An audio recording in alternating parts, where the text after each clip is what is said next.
Fala, mas aí a trufa branca é...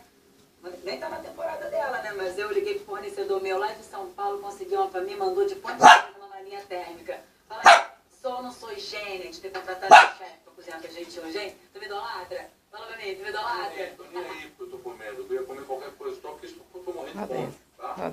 Quem me dera que estivesse longe dessas trufas aí, ó. Parece que você gastou zilhões de dólares. Gosta de se enganar, né?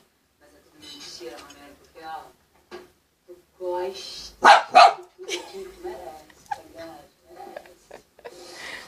Esse é o jeito. Deixa eu ver aqui, deixa eu ver. Quanto tempo que isso é desse aqui, hein? Só teu, assim, pra tu usar todo dia, hein? Agora tu pode ter tudo que tu quer, meu filho. Mas infelizmente tu pode ter tudo que tu quer, mas não pode usar tudo que tu quer. Daqui! Tá louco? Tá bem louco você? Vai lá, que tá na hora da faveladinha tomar posse na mansão lá do velho, do Gibson, tu que vai levar. Cadê? Agora é teatrinho de pobre. Come logo que vai